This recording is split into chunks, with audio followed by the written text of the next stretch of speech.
Welcome to Maui Source, your source for spirituality, health, music, and more. Featuring hypnotherapist and shamanic practitioner Maribeth Theisen and Eric T. Richter, publisher of the Maui Vision magazine.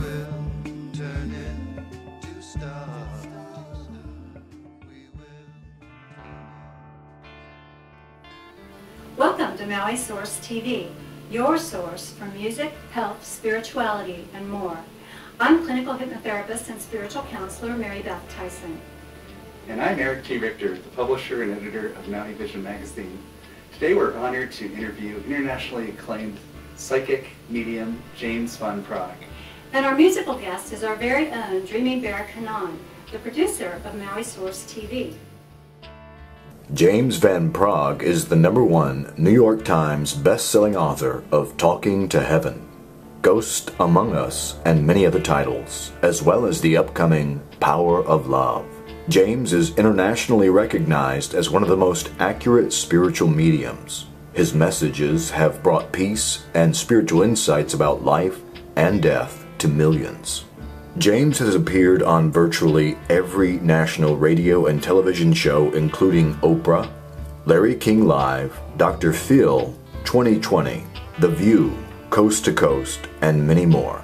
He produced several TV shows, including Beyond, Living with the Dead Will Tell, and CBS's series The Ghost Whisperer, starring Jennifer Love Hewitt. James recently launched the James Van Praagh School of Mystical Arts, an online school offering professional certifications and audio-visual courses. He can be heard weekly on his popular Hay House radio show and his regular series on Gaiam TV. James stays in touch with fans through his website and via social media. Welcome to the show, James. Thank you. Thank you for having me. So you say that you don't believe in death. Tell our viewers about that. There is no such thing as death in that everything is energy. You can't kill energy. Energy doesn't die. Energy transforms. So what we are souls really encased in this human shell. And I often say to people, it's like driving a car, where you have the driver, and when that car breaks down, the driver leaves the car and goes to another one. Same thing with us. As a soul, we take on this vehicle, this human vehicle, and at the end of our time here, when we graduate and go back home to the spirit world, we move out of the shell. So there is no death. It's just energy that changes form, if you will. Well, that's easy to say for you, who senses all these beings all the time. Were you always this way? Were you just born to have this strange ability? Well, I think everybody is. Yeah, I think everybody's born with psychic ability. Every single person is born with intuition, because intuition is the language of the soul. And that's really the language of the soul. And so we're all born with that. And just like a child having an instinct with the mother, in order to survive, there's got to be a strong instinct, a telepathic instinct with the mother. And that's really what it's about. And children are always very, very psychic, very intuitive, because they've also just come from the spirit world. So their mindset is very much of the spiritual realms. So people often ask me, my kids are so psychic. Yes, of course they are. They've just come from that world. So they see things, they experience things from that level. And the memories, they're very strong. It's not until the age around 7, 8, 9 years of age when they start to forget that and lose that and really start to live with what the adults in society want them to be. Hormones have a big factor in that, I would imagine. They suddenly become sexual beings. And yeah, and well, how to, they also want approval. Realm, I would think. Yeah, they want approval, they want love, and they think that if they do a certain thing that the adult wants, they'll receive love, and it becomes conditional then. Mm-hmm. And it's really, and we fall into that, and we forget who we are, we forget our divinity, and we fall into that from 7, 8, and then the rest of our lives, we kind of live a life that other people want us to live, and we really care that what other people think of us, and we get into this negative spiral in that what other people think of us is really, it's what we try to live. We try to approve. We try to live in an approval of other people. And that's wrong. And you're speaking for the vast majority of people. The vast majority of people that are into consciousness and personal growth and taking responsibility and and everybody is really, I tell people all the time, nobody can love you more than you can love yourself. So if other people think of you, it's none of your business. Because no one can love you better than you love yourself. That's what Jerry Collier said. That's Jerry Collier said that. I ripped it right off the table. Parents and teachers really do socialize kids to not believe in what they're remembering. I mean, children remember their past lives, and children, like you say, see these energies around them, and then the parents are like, oh no, that's an imaginary friend. Imaginary friend. And the teacher, you know, that's inappropriate for the classroom, and so. Yeah. So how did you circumvent that then growing up? How did you stick with it? How did you keep that link with your gift? I think, first of all, let me go back to that. I think that nowadays I do see a change, and I do see a change with many schools, because Goldie Hawn, one of the people, many people, she started mindfulness classes for young kids. And in the mainland, there's a lot of that happening now. The consciousness is definitely changing. So because people they're waking up to become more aware and more that we have responsibility now for the young child. So I know my generation is very different than it is now in that respect. Because more people are much more spiritually minded or mindful, if we will. And I think that for me, my generation growing up, which was the 60s, early 60s, not late 60s, early 60s, it was really, I believe as souls, we choose our parents, we choose our soul groups, we choose our situations and our experiences. And I chose a family where the mother and father, mostly the mother was very, very psychic, very intuitive. And when I was a little boy, I used to have experiences of seeing spirit all the time. Just like the movie The Sixth Sense. I used to see spirit around people, I used to see colors around people, lights around people, known as the aura. Right. And I used to see them, and I couldn't deny that. And I would see them all the time. And as a child, when you're looking at the world around you, you're referencing exactly what you're experiencing, and you think everybody else can see these things. Like, yeah. Not until your mother says, you really can't tell people what you see, because not everybody can see those things. The muggles. The muggles. And really, I remember when I was 6 years, this is an interesting story, I write about this in my book, one of my books. I was 6 years old in first grade, and I walked up to my teacher and I just said to her, your son John is hit by a car. He's okay, his leg was hurt. He broke his leg, but he's hit by a car. I just want to let you know that. And she said, get back to your seat. And I didn't know what I did wrong. So I went back to my seat, and within 5 minutes the principal came in, took her out of the classroom. Several minutes later she came back in and she said, James, come here.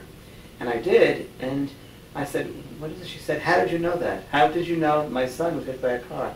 He was playing soccer, and the ball rolled into the street. He went and chased it, and a car hit him. He's okay, he just broke his leg. Wow. And I started crying.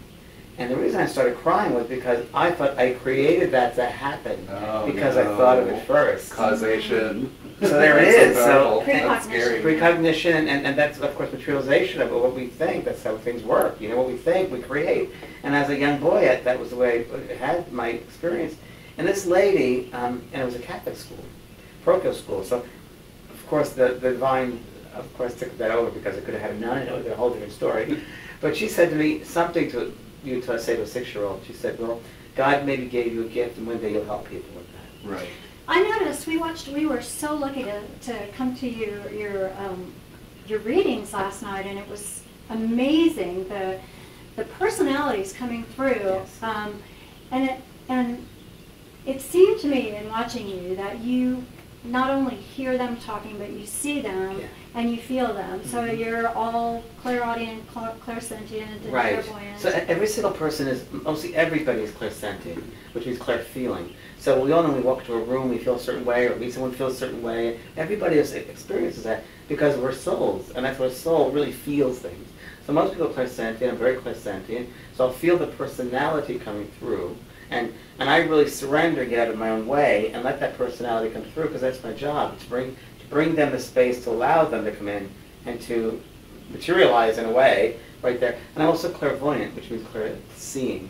And I'm also clairaudient, which means clair-hearing. So I'm able to, depending on how the spirit wants to communicate, because just like every individual here, some are more visual, some are more auditory, some are feeling. So it depends on the spirit which faculty of mind they want to use. It seems that every spirit has the medium they want to use.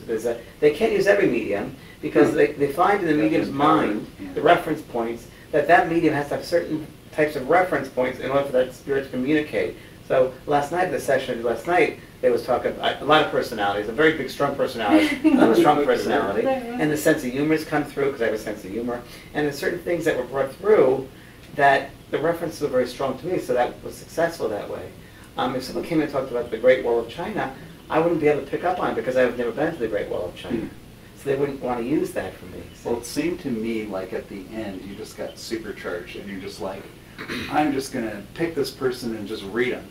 It was like it's time, like there's so much power built up or whatever, ectoplasm or whatever you want to call it that you had that's like, I've got it, I'm at 100%, I'm just going to go for it? Yeah, it's nothing to do with me. It really isn't. It's really what happens over the 2 hours or 3 hours I do the show or the presentation.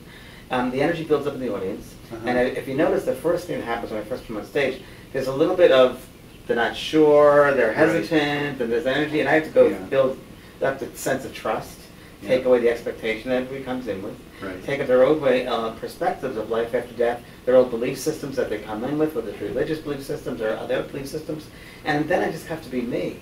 And I don't worry if people accept me or the work I do. I'm just me, which you can obviously see in my presentations, it's just me. And people love that. And it was a comment from a man who said, I love your sense of humor, and it's just being genuine, it's who I am, and I just ask the audience to do their part, which is just open up your mind and have experience, which they did. Now, in the second half of the show, it was much more open because people understood the work, they understood how the communication worked, and then it was easy for people to just open up and the spirit could come in.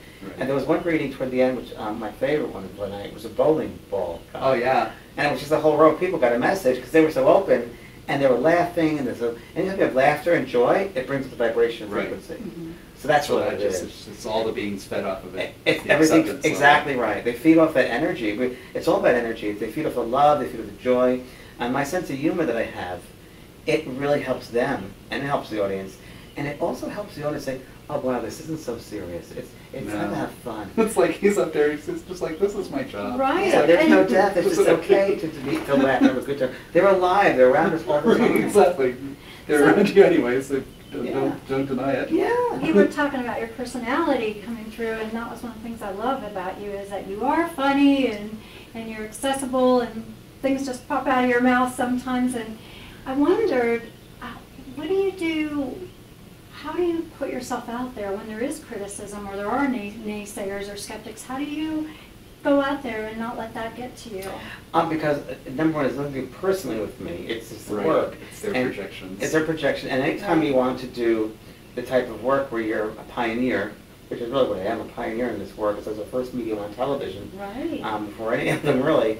And I chose that as a soul to come back and do that work. And anytime you change a belief system, you're going to have people that do not want to go along with that, and they'll fight tooth and nail not to do it, and they'll try to attack you personally. Well, even the spirit last night that says that I don't believe in this and I'm not believing in it now, that was standing there behind you, that was denying the whole thing was even happening. Yeah, that happened. That was bizarre. Another session that happened, actually. That was when a man stood up in the audience. It was a spirit.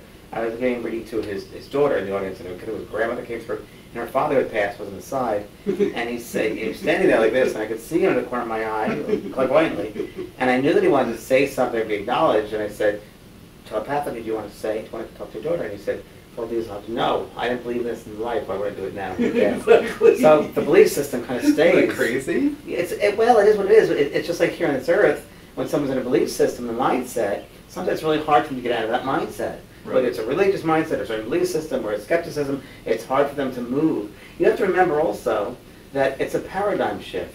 So if someone spends their whole life with a certain paradigm, and they have to certain things to believe, and that's their happiness. They can believe in certain rules or a certain way, that's it. If someone comes in and changes that paradigm shift and forces them to look at themselves and say, you got to be responsible for your thoughts, your words, your deeds, a lot of people don't want to take on that responsibility. And they'd rather negate it than listen to it. So these beings, when they're technically still alive, do you find that they're all on the same level that they come from, or are there different levels of heaven that they emerge from? Because is there a lower astral? Spirit, how far down do you go? Yeah, the lower astral spirits. Lower astral spirits. Does it go to lower astral to high astral, and then for people that have got personalities that can still communicate? Sure, then there's hell on earth. That's true. There's hell down here. So there is no hell and everybody goes to heaven. This is hell, right? This is your hell, your heaven. Well, Maui's heaven. Maui is heaven. Maui is definitely heaven. Thank you. Welcome to heaven. Thank you. I love heaven. And you didn't even have to die So to they all, get here. they all kind of converge on you, or they're all behind you mostly? Or? Oh, so what happens, the process of it is I'm being a medium. I'm very much, it's important that when you do mediumship, you have to ground yourself constantly. And anybody who does spiritual work should ground themselves around their energy all the time. Right. So my workshops I teach, and I just started the James Van Praagh School of Mystical Arts, and that's online. And a real strong emphasis of those courses is I take people through grounding themselves and running their energy through chakra points or the energy system. Because it's like a filtration system. Because we have to remember that we live in a sea of thought. Exactly. That everybody projects thoughts. And we as sensitives and empaths, we'll pick up those thoughts. Not even necessarily consciously. That's what we're made of. So we'll pick up all that stuff, right? And I think that we have to take the time to get rid of that other energy, excess energy that people have on us, right? And if you don't, this is a fun story, a good story to give the point to you clearly. I did a private reading probably about 16, 17 years ago when I did private readings. And a lady came to my apartment, she knocked on the door, and I opened up the door, and I saw her aura, and I was like, oh, it was like Pink Pen and Charlie Brown comics. All this dark energy holds the aura, and rips and tears, and it was shredded. And oh, this poor lady. So I said, please come into my apartment, make yourself at home, you know. And she sat down, she started crying. And she said, what's wrong with me? What's wrong with me? What have I done? What's wrong with me? You know, I can't sleep, I have headaches, I'm in pain. What's wrong with me?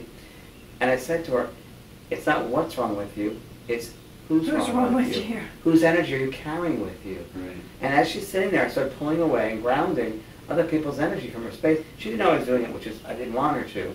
But I was just taking stuff off of her space. Other people, her kids, her boss, her neighbors. It was like a really old emotional scarring. And within 10 minutes she said to me, are you doing something? Because I feel like my old self again. And that's really what it is. So if we do that on a daily basis, so you teach people. I teach people that. Yeah, it's very important. Control of their aura, basically? Do they control their energy field? Okay. Of their space. So how far out do you, like my particular spiritual teaching, we do a 15-foot field, which is a 30-foot radius. No, I'm at 15.7. 50 points up. You're 20. Some people go planet wide, and I think that's just way too much. I just think if you have an intention behind it, it's always the intention. And no matter how far you go out, it doesn't really matter. In that if you have that intention, that thought, that's projected out. Right. And so, not only you want to have like a little clear bubble that you can operate in. Yeah, well, this is an easy way to do this. So, and then I do this more in my school online, but I'll tell a little bit of how I do it. Every day, we get up and we take a shower or bath, right? Because we want to cleanse the physical body. So I said, what about your spirit body? So after you get the physical body cleansed, you have a sense, let's say you're taking a shower, the spray is coming in, I do a visualization, which is, I imagine beautiful divine light, gold light, whatever you want to call that, beautiful, loving, unconditional light, coming through the body, the crown chakra, and really, if you will, illuminating every cell, every tissue, every muscle, and any energies which are not of mine, other people, or toxic in the body, I just see that coming out of my fingertips and my toes down to the drain to Mother Earth so she can transform that to love. And then it go all around me as well. And you will know, because you'll feel it, with the sense of, I feel centered again, I feel myself. And then what I do is I program my day by saying, may God go before me and show me the way. And what that's doing is just change that energy field around you and put that space around you, and then you can put the white light around you. Because many people talk about a white light and the protection of the white light. Right. And I think that's great. But white light is very, very good at sealing things from coming in, but also holds things from going out. Right. So you got to make sure you're clean with inside. So do you call in any spiritual masters to be with you, like Jesus or somebody? I just say love. Just say love. So that makes it universal. Love. Yeah, I think this kind of goes, speaks to the next couple of questions I had. I know because I'm psychic. I know, you answered them already. Well, you know what I was going to ask? I was going to ask two things. I was going to ask, one, yes, how do you keep from getting tired? Because that was 3 hours last night. Whoa. And then the other question that kind of speaks to is, you ever see anything that scares you? Do you ever see anything that scared you? Oh, yes. Well, the first thing about not being tired, and people often ask me that question, but are you exhausted afterwards? Because you keep a go, go, go, go, go. And what's happening is I'm running my energy. Exact same time I'm giving a message, I'm running the energy, and I'm working with spirit. So I'm letting them, when I open up my centers and I'm ready to open up and work, it's very much like a radio. I turn on the radio and I tune into higher frequencies, vibration, and it's a soul-to-soul communication. So my mind, which is the soul, is really open to receiving the mind, the projection of the thoughts of the spirit world, feelings, memories, and I really let them take space. So it's not physical, if you will, it's more mental, and I'm receiving information and I'm just giving it out, and I'm enjoying the ride. I'm enjoying the roller coaster. You're not doing a trance state. You're not letting a certain being take over you and just actually it's not a trance state. It's not a trance state. You did do a little hopping around and mimicking what people were doing. Yes, it's not a trance state. They were dancing, or the little girl is like back and forth, the little 2-year-old. It's not a trance state, it's an altered state of consciousness. Okay. That's the best way to describe it, because you Right. bring yourself That to an makes sense. altered state of consciousness. I can do trance. It's I'm almost very like a shamanistic type Yeah, trance yeah. state where you're conscious of Yeah. everything at the same time. Yep, and I do trance mediumship. I don't like trance mediumship. I'm very good at trance mediumship. Told by some English mediums who said you really go down very quickly. And I've actually brought through many, your cases come through, Right. and Benjamin Franklin's come through. It's wild. It's wild. But I prefer that. I prefer the mental mediumship. I really like mental mediumship. I just do. And I'm kind of, it's so funny because I'm kind of observing it as it's going on too. Right. I'm in it, but I'm not. And last night at the session, I was dancing around with a little girl, which was really interesting. That was cool. And it was really interesting how she kept on doing it. And that, you know, so And she's 2 years old and she had died And she was 2 early. years old, Yeah. and she came in 2 years old, and they knew that, and she had the dimples. And that was a really interesting message, wasn't it? Very good. When you can get out of the way, you know, and the audience is open, and that was a very open of Maui. I mean, it's Maui, so everyone's So I open. have a loaded question for Oh, I never you. got the scared thing. Oh, the scared okay, thing. well. So the scared question. They get scared. Do I get scared? I'm more afraid of the living than the dead. Good answer. At least with the dead, I know what I'm getting. But the living, they're a little, you know, Yeah. not sure. So going out on a limb, as Shirley MacLaine would say. That was the book I What- read. That I read that book on the limb, and that opened me up to my spirituality. And I wrote her a letter. Let me just tell you this. I wrote her a letter. Ask my question. Okay. I wrote her a letter, and it's just saying this really spoke about things which were true to my soul. Like I just felt inside me, but this stuff is true. I feel connected with this.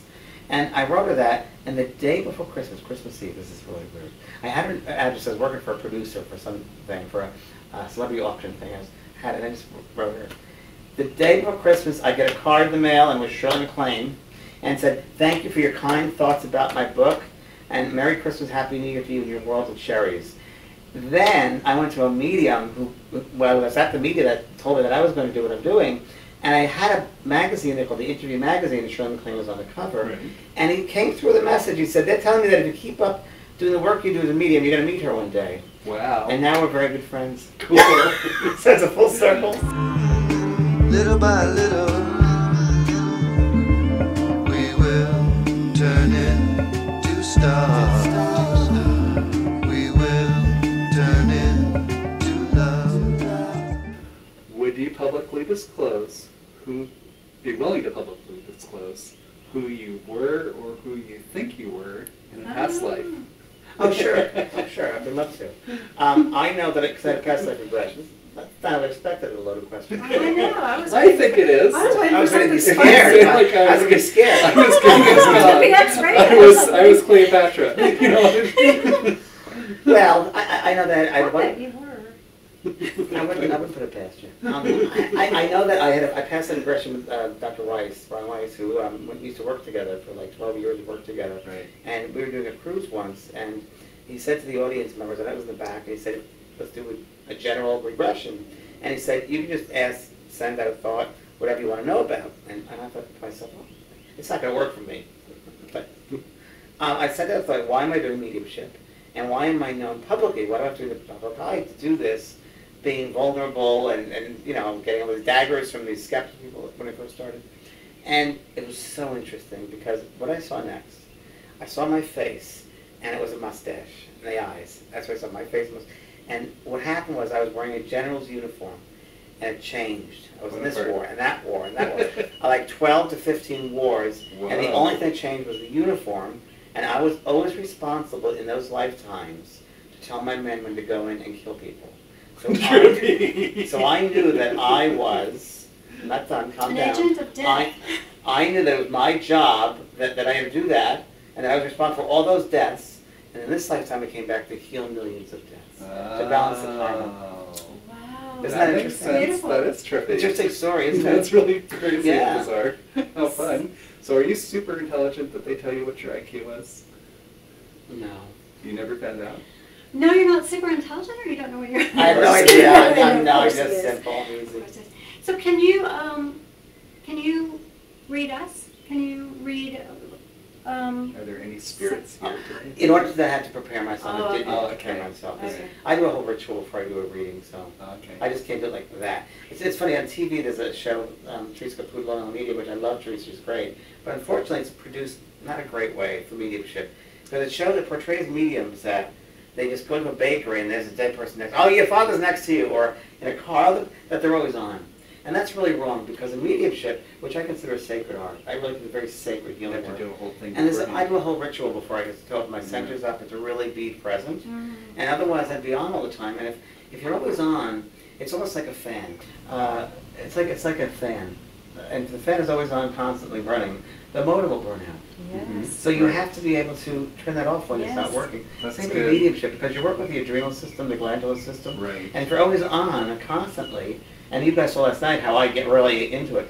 Can you imagine me being like that all the time? You were So, super wired at the end. I was super wired, and it was because the vibration so quick. We're going to have to ask him to talk a little slower by the time we get the TV show so these Maui people can keep up.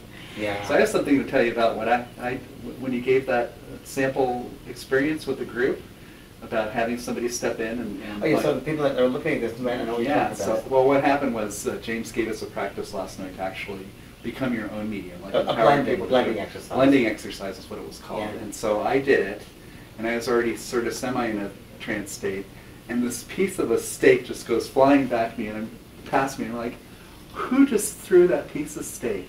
And it was my dad, and he was mad at me because the night before I'd been working at my job at the resort, and we had these candy bars. It was Thanksgiving buffet because I work as a waiter too.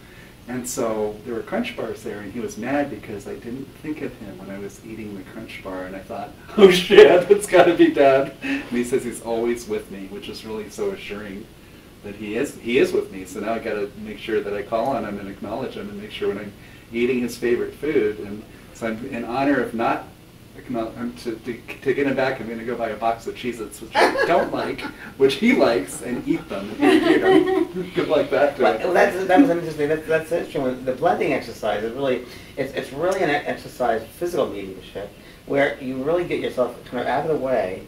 And last time was just an example, but if I had a little bit longer time, I'd really bring people down slowly and really let them kind of get out of the way and really begin to feel that the spirit have the room to come in. And what it does is you're really sharing that space. So, as I said last night, we're all souls. We're souls incarnate, but the other souls are discarnate. They're just right outside the shell. So if you just open up that space and they come into your mind, and then you can let them just ease into what they remember about the body, and you're actually letting them use your body. So I say in the exercise, your feet become their feet, your eyes become their eyes, what you see is from their point of view. And it's really a great exercise if you have the time, a little bit longer to do it. I did it, the first time I did that exercise, really interesting. I had a mother who was an alcoholic, and for 45 years I never knew why she drank. And I didn't know who was going to come through. And part of the blending exercise, you just want to be open to whatever experience is, because there's a great need in the spirit world. And you are really just opening up the space for them to meet that great need. And my mother came through, and I became her. And I shrunk in my size, and my hands, I looked at the small hands, fingernail polish, and brown long hair, and I was her. And my mind, the thought was, I wish I had a husband who was there all the time. And because he wasn't, I drank to meet my emotions. I never knew that in 45 years. So because of that blending exercise, it gave her that space to allow me to hear the truth from her point of view, in becoming her, understanding from her point of view. Right. And our friend Mary Beth couldn't do it. She would not allow it to happen. Yeah. Some people do not want to have that experience. I have had that experience, and I've done a lot of that kind of work in my life. That's great. I do a lot of shamanic work, but what I wanted to do was just hold space in that environment. So that was my choice. It's hard for the some next people. part. Oh, go ahead. Oh no, I wanted to ask about animals. Is it okay? Oh, that's true. Yeah. Go back to my So question. last night we had you mentioned somebody's dog. And so my question for you is, do you believe that animals keep reincarnating as animals? Or do you think... It's a great question. So I had wolves when I lived on the mainland. And at one point, the pack dynamics change as they age. And when our youngest reached the age of 2, he started to fight with his father. And I would come home from my office, because I was doing psychotherapy and hypnotherapy, and I would come home and he'd be all bloody, the younger one. And I thought, they're going to kill each other. So I was too emotionally close to try to tune in, so I hired my friend who's an animal communicator. And she said that they had had a past life before, and that the father had been the female, and the son had been his mate, and that he had protected, and they had raised their children together, and they had loved and hunted, and it was so beautiful. It was just so, it makes you want to cry about how their lives were. And it was like, you know, you protected me, and we agreed that I would come back in this life as your father to protect you. Now, that's all interesting, and you could not believe it, but they never fought again from that day forward. Wow. Wow. That's So trippy. the proof is in the pudding, right? But can you cross over? Well, yes, it's a Could I great be a wolf? question. It's a great question. Why couldn't you? Sure. Why couldn't you be part of a wolf right now as you're sitting here?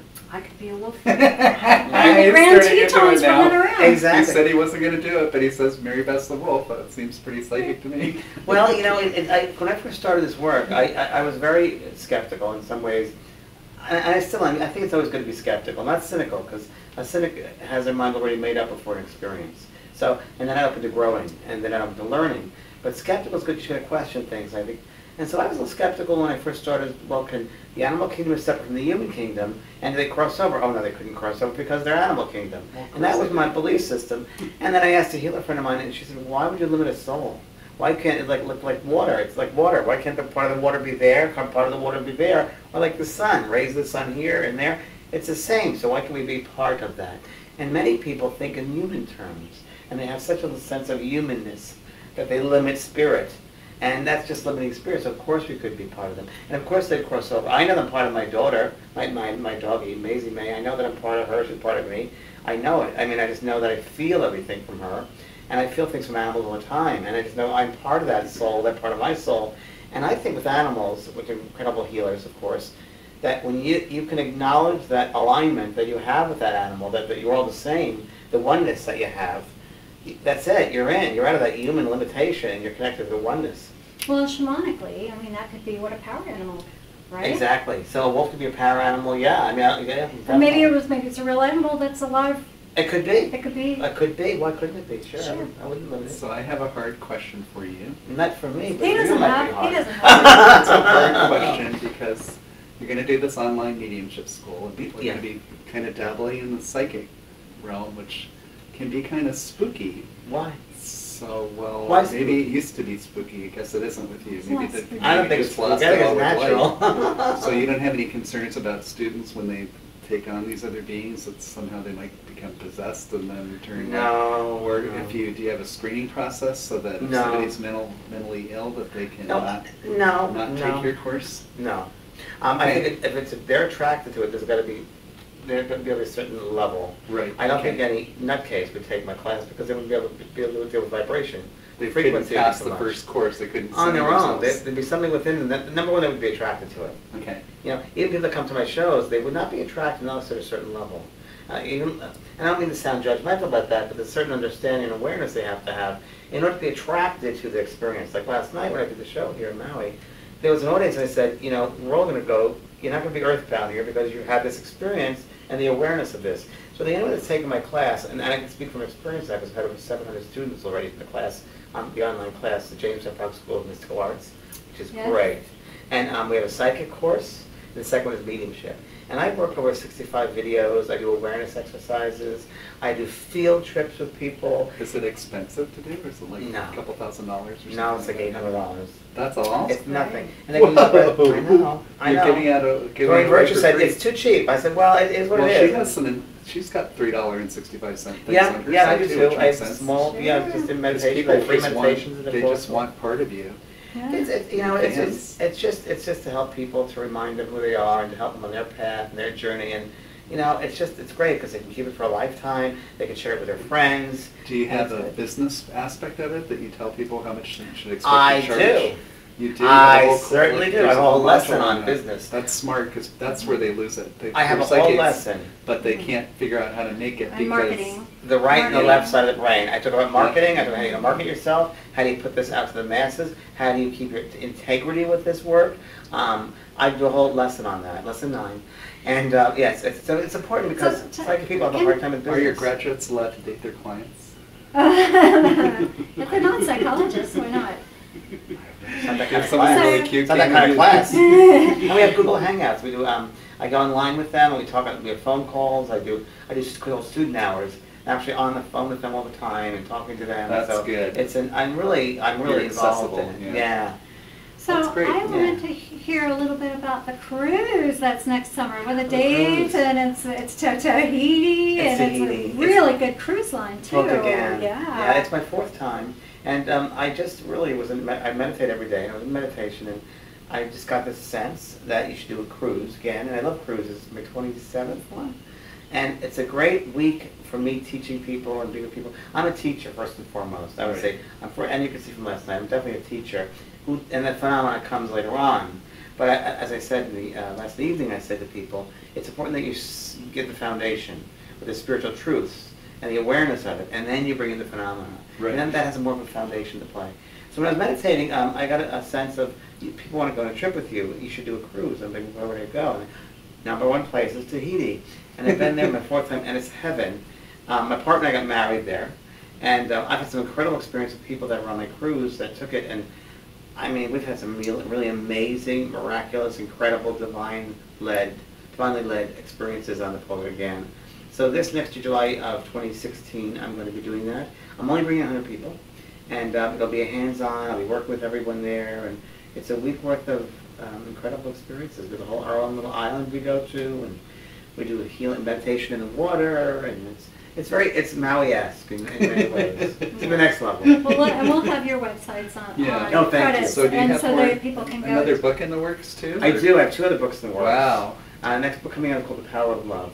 Oh. And that's coming out in That's next great. July. And then Very cards good. coming out, Power of Love. And it's just to activate that aspect of love for ourselves and within each other, to see that aspect within each other. And then the next book after that is going to be a book from the guides called The Guidebook. Oh, cool. Another guidebook. The Guidebook. And it's all That's messages really that come from cool. guides. The Guidebook.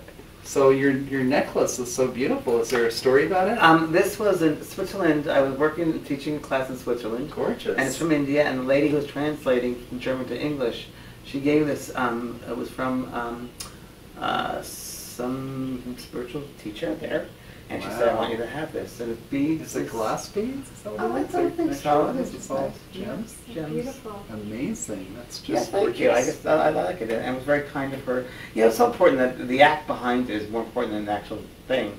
So the Right. kindness of actually giving that to Exactly. me. Just like the lay. I mean, I really Yeah. appreciate you just doing that. You know, it's Laid a it beautiful on lay, her. but that's the act of kindness is really.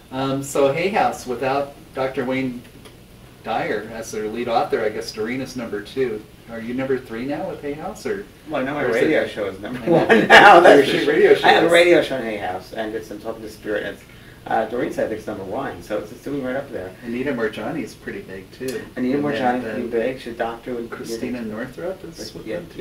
yeah. She. So you're all still got some good authors going at it. Good authors, yeah. When is your show? When can people listen to your My show? Hay House radio show is on Tuesday at 11 o'clock Pacific time. I think it Okay. must be 9 o'clock in Maui 9 time. o'clock in Maui. So it's on the internet on Hay House Radio called Talking to Spirit, and I get calls from all over the world. I do readings every week. So I'll do a subject. Let's say it's on auras, and I'll do the subject for like 10 minutes, talk about that, and then I go right to the phones and I give messages to people. I must do about 20 readings, 20 messages that hour. I go. Right. And You were it's pretty great. speedy last night. It's like Was I? I wasn't sure. I get out of the way. I just gotta go. I try to get as many as I can. You know. I know. So you do Speed it more up. than just communicating with the dead. You can do other kinds of readings as well. Yes, I do aura readings, which is I can read the aura, and how I read the aura is not just colors. I'm able to read the aura through the chakra points, and I'm able to see the map of the soul, and I see the conditions of the family when that soul came back into the mother's body, and the condition of that household, and then I go from like birth up to 2 to 5 to 10, and I'm able to actually map out the soul's experiences all the way up to the present day. And I can see the scars that were left behind, the emotional scars, the physical scars, things that are left behind, unresolved, things that they chose. It's very, very interesting. So that's really reading the aura for me. I just don't read colors. Do you do Soul psychometry? Psychometry with I objects? teach psychometry. Oh, you hold an do? object. Yes, That's you hold cool. an object and you get the energy from That's it. great. And you can either read the object, you can actually psychometrize the object itself, what's the history of the object. Right, exactly. Or you can read the energy of the person that holds that object. Oh, Or you can okay. tell, where did this come from? Was it a wedding gift? Was it a birthday present? Where did that come from? Where was it made? Now, Oh, have you ever interesting. worked with law enforcement? I have. Investigations? I that have. sort I of worked with thing? the FBI for a bit, and I worked with different local precincts around the mainland in different parts of the mainland. And I didn't do it publicly. I didn't want to do it publicly. I used to work a lot in kidnapping cases. And I actually solved several of them. And I have a movie called Talking to Heaven with Ted Danson, who portrays me. And in that movie, there's actually a story about kids that are missing. And I based that story, when I was working with the writer on that, based on one of my cases that I actually worked on in New Orleans. And so it's Talking to Heaven, Ted Danson, and Mary Steenburgen, and Queen Latifah, those two people. It's a great story. Was some of it psychometry in those cases? No, the missing children. Or was it all, I mean, They give did you you a solve photograph, through right? psychometry? Or through- Some psychometry, some clairvoyance, some holding clothing, some looking at photographs of an area or a map. I'll be able to look at a map and I'll tell you exactly where this happened or that happened. I'm able to feel the energy. It's dense in some areas, not dense in other areas. So what happened to Jimmy Hoffa? I think he's underwater somewhere in the East Coast. Somewhere. I don't think he's ever going to be found. Yeah. Never. Well, thank you very much. I appreciate it. We'd like to thank James Van Praagh for being on our show today on Maui Source Thank TV you. for taking time out of your vacation to come and see us and be with us and Thank you giggle for with us. having I'm me. glad we had a lot of fun. Thank you for having me. Appreciate it. Very nice. And we have all your credits at the end of the show. Oh, great. Everyone to Yeah. tune in, so. Might end up with a student or two, you never know. Good. From I think Maui. it's great. Is Good. there anything else you'd like to add for the home audience? Anything you'd like to say as a personal note, or? I love the consciousness on this island, and when I want to go on vacation, which I did 10 years ago, I came here, and I just drove around the island, and I had my paintbrushes with me, my colored pens too, and my watercolors, and I just stopped and just tuned in the energy here, and it was just so sacred. So remember, your place is sacred, and treat it as such. Thank you. I have one backup question. Great. Were you ever anything before you were psychic? Were you a plumber, or did you just do some menial, did you work at McDonald's? I was a Ever? Broadway musical star. Really? Seriously? Well, one. Wow. I used to audition for Broadway shows because I have a voice, and I stopped doing that to do this work, spiritual work. So then lately, for 2 years ago, I do actually one-man show with all done to music, and I had a writer and everything, but just didn't have the time because I've been busy teaching. And but that was really my profession. The funny thing is I was born on Saturday, August 23rd, 1958 at 4:18 p.m. And my father was a stagehand, right, for Winter Garden Theater, and he was working on the show West Side Story, and I was called by people to go to the hospital in Flushing, Queens. I was born. The first movie I went to see was West Side Story. Wow. The first song I ever sang was Maria from West Side Story. Oh, wow. So then last night when that Maria thing I came, know, it that was really was so kind of cool. wild, right? It was And she was wild. singing it too. Yeah, and that was dancing. that's a really interesting story. So. Wow. So That's Broadway's really always cool. kind of been there in my blood too. 4 planets in Leo, so. Well, you're So just you're a fun definitely- guy all the way around. Thank you. Just definitely on stage, you're natural for sure. it's Natural entertainer. yeah, If I you weren't a guess. psychic, you'd make a great comedian, I would think. Well, you already are. Just like a He's a comedian. comedian. He's a Comedian. comedian. That was great. Thank you. Thank you so much. Little by little, we will turn into stars. We will turn into love. Now we'd like to introduce you to Dr. DreamingBear Baraka Kanan. Dr. DreamingBear is nature's poet laureate and mystic philosophical entertainer, author of 10 books and albums, and creator of the Levolution Foundation charity. He is a traveling musical performer of the exotic Hijaz hum, and he produces Mauitopia TV show. We're so honored to have you with us on this side of the camera this time, DreamingBear. You are the president of the Levolution Foundation. What are some of the Levolution Foundation's current projects? We have a lot of things going on. The things that I'm most excited about are the creative things that we're doing. One of the main projects is the Mauitopia TV show, where we feature and focus on the most beautiful people, places, and phenomenon on the island.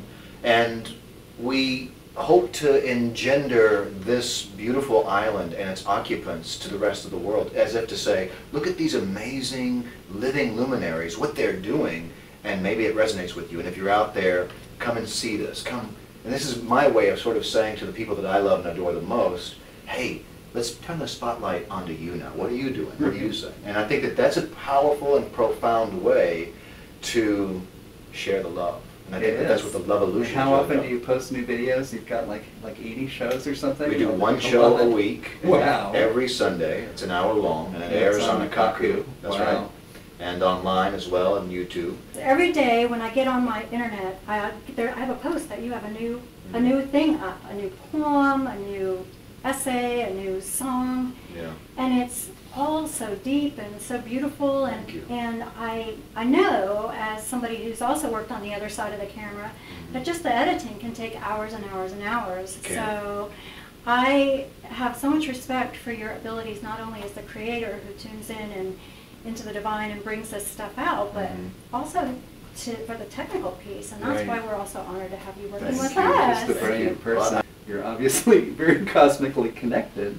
So do you experience these exotic landscapes of words that you create as you write them, and what's it like on the astral plane? That's a great question. I wish more people would ask that. That's a great question. You know, how the process works for me is really interesting. I don't hear words, I see images. And most of what I write comes through direct dream experiences or some sort of metaphysical visioning, either a vision quest, or just going into a deep meditative prayer state and saying, speak to me. I mean, this is what I say to the universe. I go into the forest and I sit down and I quiet my mind, or I'll have my hijaz hum with me and I'll start to play and I'll just say to the trees, teach me everything that can't be said in words, but somehow give me the ability to say those things in words.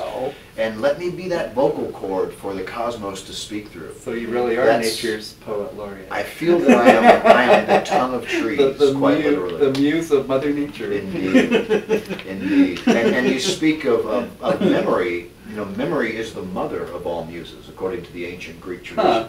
So I think that kind of goes in hand with being a poet, that the mother of all muses, memory, would also be the greatest asset and ally to a person who shares a message. It seems that this love affair with nature and creation and the union of the divine just really go together for you. That's where it all flows through. I've been accused of not being able to separate that. You want us to have it. Yes. That's how it comes through.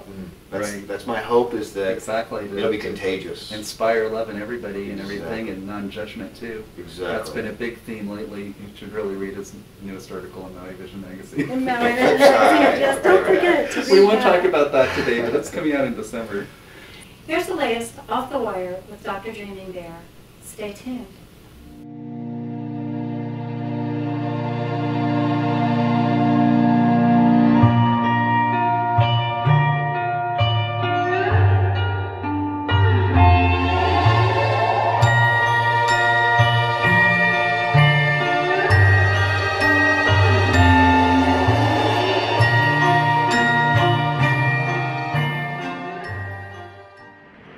At 3.1 seconds in the countdown. On 10, 9, 8, 7, 6, 5, 4, 3, 2, engine sequence start. 1, 0, launch commit. We have a liftoff.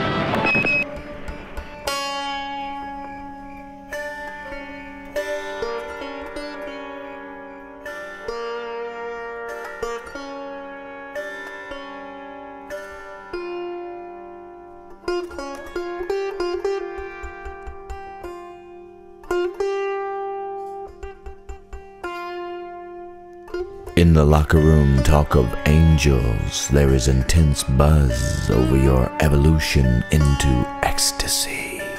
Of your becoming a lovesick lunatic who knows only one word: joy. The wind is a dervish in your ear and whispers handwritten love songs which God hasn't been able to stop singing since the moment you arrived in her imagination's hallway, which stretches forever in every direction of space and time. The sun does somersaults parallel to the moon, cartwheeling their way around the waist of the earth in honor of your arrival at awareness. And whole galaxies of stars fall from their cradle in the night sky, leaning over the edge of existence to catch a glimpse of the perfect one whose beauty has expressed itself in you as a living poem. Right now, subatomic particles are having a party. They've invited every cell, atom, and molecule to join in the all-night kegger. What's the reason for this divine audacity? What's the occasion for this heavenly madness? You, my dear, you are the reason that light keeps disappearing into the darkness of one of God's many navels. This poem is my prayer carpet. These words are me bowing towards your presence like saints bow towards a rising sun. For if the locker room talk of angels is true, then you, me, and everything else in existence have been invited as heaven's honored guests to attend the royal, all-we-can-eat sacred buffet, where the main course being served is 1 billion different kinds of light, and all beings drink laughter and love by the barrels full. Yes, it's true. We are the winning ticket of oneness. We won that great cosmic lottery of love whenever God pulled our names from that dark satin bag filled with stars and slowly spelled out each sacred syllable while the universe sat breathless and bare on the edge of existence, ready to burst into rapturous applause. So come, my dear, come. The moment has finally arrived for us to abandon all our flirtatious addictions to insecurity and fear. Time to trade in that lifetime collection of tears, those masterpieces of misunderstanding. It's time to take our rightful place in the sky, seated upon clouds between the sun and moon, holding hands with the universe and playing footsie with freedom until we can no longer control ourselves, and we softly become one with the wind.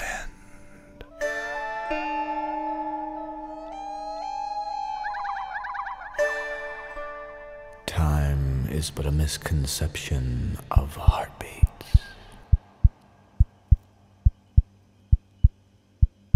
Fill me up with light and pour me out as love. Fill me up with light and pour me out as tenderness.